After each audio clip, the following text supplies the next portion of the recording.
For the first time এত বড় একটা কেক আমার পারফেক্টলি হয়েছে। তো আমি এর আগেও কেক বানিয়েছি, হয়তোবা পুড়ে গেছে, নয়তো ভিতরে কাঁচা ছিল।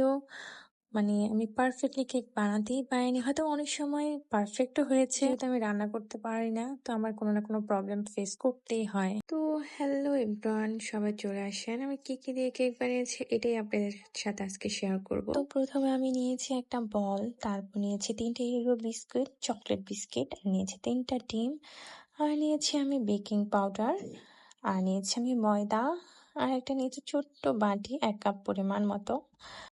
তারপর আমি চলে যাব ডো বানাতে। আমি যে বলটা নিয়েছি সেটাতে আমি 3 কাপ ময়দা নিয়েছি, 3 টেবিল দিয়েছি বেকিং পাউডার, আর দিয়েছি পরিমাণ মতো লবণ। সেগুলোকে একটু আমি হাত দিয়ে মেখে নেড়েচেড়ে রেখে দিয়েছি।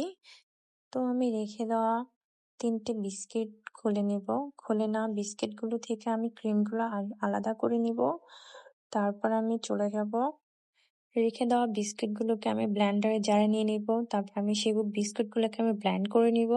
অনেকক্ষণ করতে হবে, কিন্তু আমি অনেকক্ষণ না করার কারণে বিস্কিটগুলো বেশি একটা গুঁড়ো হয়নি। অনেক সময় নিয়ে বিস্কিটগুলো ব্লেন্ড করে নেবেন সবাই। তো আমার বিস্কিটগুলো ব্লেন্ড করা হয়ে গেলে আমি প্লেটে ঢেলে নেব।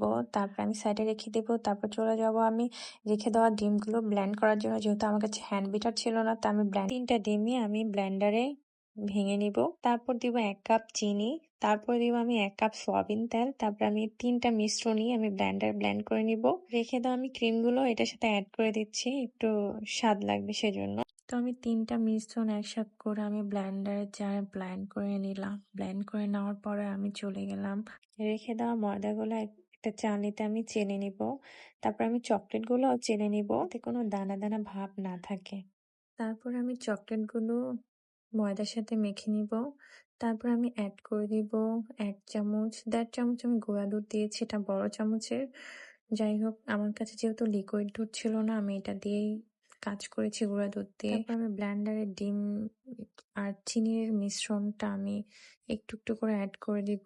যেহেতু আমি লিকুইড অ্যাড করিনি, আমি একটু একটু করে পানি দিব। আমি হালকা গরম করে নিয়েছি, কুসুম গরম পানি আমি একটু একটু করে অ্যাড করে নিব। তারপর আমি এভাবেই মেখে মেখে আমি পরিমাণ মতো পানি দিয়ে আমি ডোটা তৈরি করে নিব। হাত দিয়েই করেছি, যেহেতু আমার কাছে হ্যান্ড বিটার ছিল না, তো আমার একটু বেশি সময় লেগেছে ডোটা তৈরি করতে।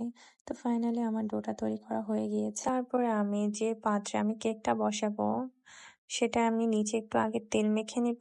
তারপর আমি একটা গোল করে একটা পেপার নিয়ে কেটে নিব। তারপর আমার মেখে নেওয়া যে ডোটা মিশ্রণটা কেকের আমি পাত্রে ঢেলে দিব। ঢেলে নেওয়া মিশ্রণটা আমি একটু পাত্রে একটু ঝাঁকি দিয়ে একটু ভিতরে যদি কোনো ফাঁকা থাকে, কোনো বাবল থাকে, সেগুলো উঠে যাবে। তারপর আমি অনেকক্ষণ একটু নেড়ে চেড়ে নিলাম। তারপর আমি চলে গেলাম চুলায়। আমি প্রথমে এভাবে বসিয়েছিলাম, মনে হলো যে না, এভাবে কেকটা না হতে পারে। পরে আমি মার একটা বড় একটা সসপ্যানের মতো ছিল, ওইটা সরিয়ে আমি এটা বসিয়েছি। আমার মেয়ে একটু পরপর দেখছিল যে কেকটা কতখানি হয়েছে। যেহেতু আমার ভাই হোস্টেলে থেকে পড়াশোনা করে, তো ওর জন্য একটু তাড়াতাড়ি একটু চেক করে দেখে আমি চুলা থেকে নামিয়ে নিয়েছি। তারপর আমি কেকটা কেটে গরম গরমই প্লেটে নামিয়ে নিয়েছি।